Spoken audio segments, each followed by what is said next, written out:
हा विषय जो आहे हा अत्यंत महत्वाचा असल्यामुळे सर्वोच्च न्यायालयाच्या निर्देशानं पूर्ण पीठाची नियुक्ती करण्यात आलेली आहे। आजचा दिवस जो अत्यंत महत्वाचा होता, कारण मुळात मराठा समाज हा मागास नाहीये, त्यामुळे त्यांना आरक्षणाची गरज नाही हा याचिकाकर्त्यांचा युक्तिवाद, त्यांच्या वतीनं प्रदीप संचेती यांनी केलेले आग्रही युक्तिवाद, याला डॉक्टर बिरेंद्र सराफ जे महाधिवक्ता यांनी दिलेलं उत्तर हे सगळ्यात महत्वाचं निरीक्षण कोर्टाने आज नोंदवलं असावं।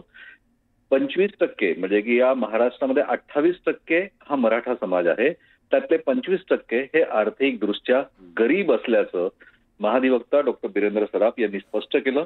आणि हाच सगळ्यात महत्वाचा आहे। खरं तर पूर्ण पीठानं थेट विचारणा सुद्धा केली होती की सध्या मराठा समाजाला 2 प्रकारची आरक्षणे उपलब्ध असल्याचं दिसतंय, मग सरकारनं यापैकी कोणतं कायम ठेवायचं याबाबत निर्णय घेतला आहे का, हा सगळ्यात महत्वाचा आजच्या सुनावणीतला प्रश्न।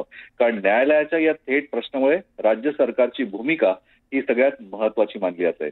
म्हणजे मराठा समाजातील पात्र लोकांना कुणबी प्रमाणपत्र देण्यात येणार असं जरी सांगितलं असलं तरी हैदराबाद गॅझेटच्या आधारे मराठा समाजातील व्यक्तींना कुणबी म्हणून नोंदवण्याची प्रक्रिया सुरू आहे। हा जो महाधिवक्तांनी युक्तिवाद केला, याच युक्तिवादामुळे हा आरक्षणाचा गुंता वाढलाय, अशा प्रकारचं निरीक्षण हे आज कोर्टानं नोंदवलंय की काय, असा प्रश्न आज सुनावणीमध्ये सगळी सुनावणीला तोंड देत असताना समोर आला। खरं तर मराठा समाजाला 10% आरक्षणाव्यतिरिक्त कुणबी प्रमाणपत्राच्या आधारे त्यांना ओबीसी आरक्षणाचाही मार्ग खुला करण्यात आलाय। आणि याच मुद्द्यावर कोर्टाने 2 आरक्षण हा मुद्दा उपस्थित केलाय। याचमुळे कायदेशीर आणि सामाजिक वाद वाढण्याची चिन्ह आहे, अशा प्रकारची सुद्धा बाजू ही याचिकाकर्त्यांच्या बाजूने ऍडव्होकेट प्रदीप संचेती यांनी मांडली।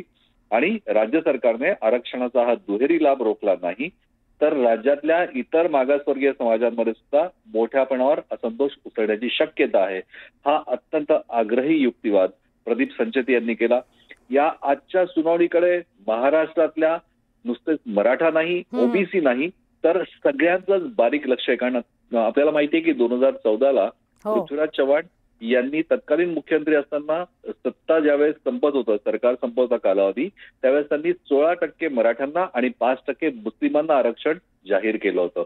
आणि याचाच फटका हा इतर आरक्षणाची मागणी करणाऱ्यांवर सुद्धा होऊ शकतो आणि सामाजिक दुही आणि सामाजिक अशांतता आणि अराजकीय समतोल या अत्यंत महत्वाच्या अडचणींना तोंड द्यावं लागेल। हा मुद्दा आज कोर्टात आलाय। आज सरकारने भूमिका स्पष्ट करावी हे कोर्टानं स्पष्ट केलंय। 4 ऑक्टोबरची सुनावणी, 4 ऑक्टोबरला पुढची सुनावणी असेल। धन्यवाद प्रशांत, आपण माहिती दिली त्याबद्दल।